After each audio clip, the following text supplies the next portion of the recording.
imagine what life would be like if you were no bigger than a thumb? Well, once upon a time there lived an old couple who wanted a son so much that the wife said, "I would be the happiest woman in the world if I could have a son, even if he were no bigger than my husband's thumb." A passing magician was amused by the woman's wish and decided to make it come true. Soon a son was born to them, and lo and behold, he was no bigger than a thumb, no bigger than a thumb, as small as that.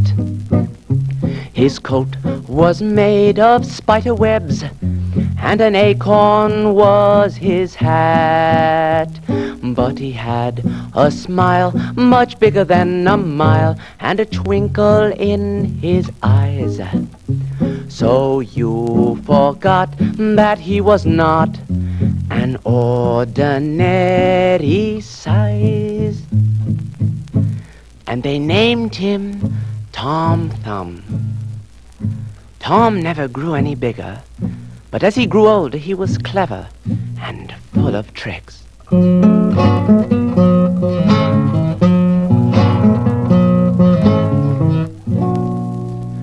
One day, as his mother was baking a cake, Tom climbed up the side of the bowl to the rim so that he could see a little better, when all of a sudden, plop, blub, blub, blub, blub, blub, blub, he fell right into the batter. His mother didn't notice and poured the batter, Tom and all, into a pan in the oven. Tom felt so hot he kicked and struggled inside the cake pan. His mother thought the cake was bewitched and threw it out under the doorstep. A poor traveler, knowing he would be hungry later on, picked up the cake and put it in his pocket. By this time, Tom had got some of the batter out of his mouth, and he began to cry out, "Help! Help! Let me out! Let me out!" The man was so frightened that he pulled the cake out of his pocket and dropped it on the ground. The cake broke into pieces, and Tom brushed himself off and walked back home.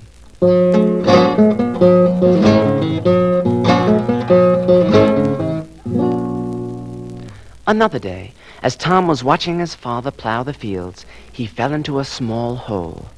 A raven flew down, caught him in his beak, and carried him over the sea, where he dropped him. As Tom fell into the sea, he was swallowed by a big fish, which was soon caught by some fishermen and delivered to King Arthur's court.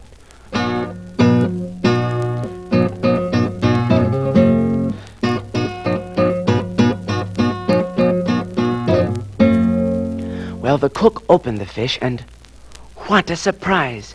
He found Tom Thumb inside. King Arthur was delighted to meet such a tiny boy, and appointed him the court jester.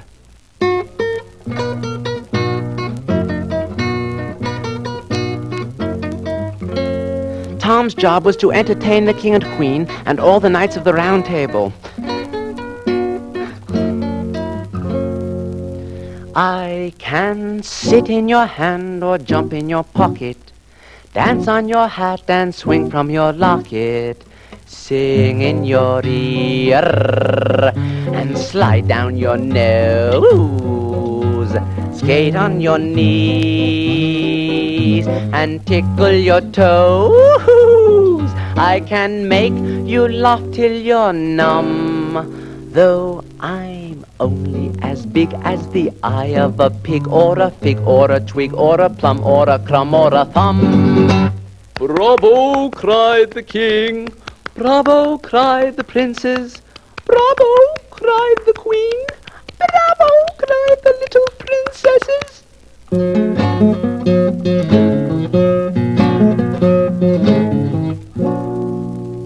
The king was so pleased that he gave Tom a tiny chair of gold and a tiny golden palace to live in.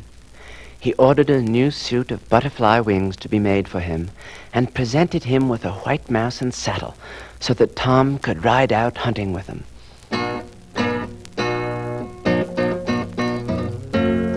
Everyone enjoyed seeing Tom prance about in his new finery. Everyone, that is, but the queen. She She was very jealous of all these gifts to Tom, and so ordered him to be put into a mousetrap. "Help! Help!" cried Tom.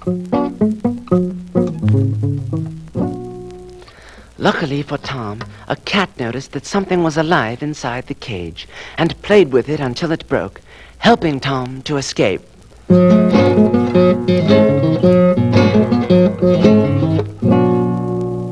Tom's freedom did not last long, however.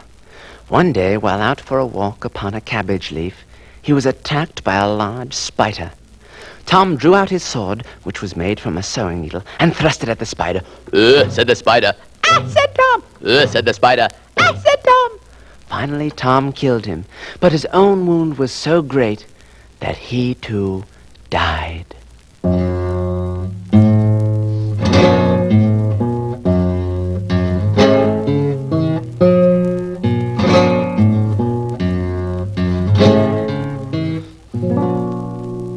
The king and his court were very sorry to lose their tiny friend, and cried, He could sit in your hand or jump in your pocket, dance on your hat and swing from your locket, sing in your ear and slide down your nose, skate on your knees and tickle your toes.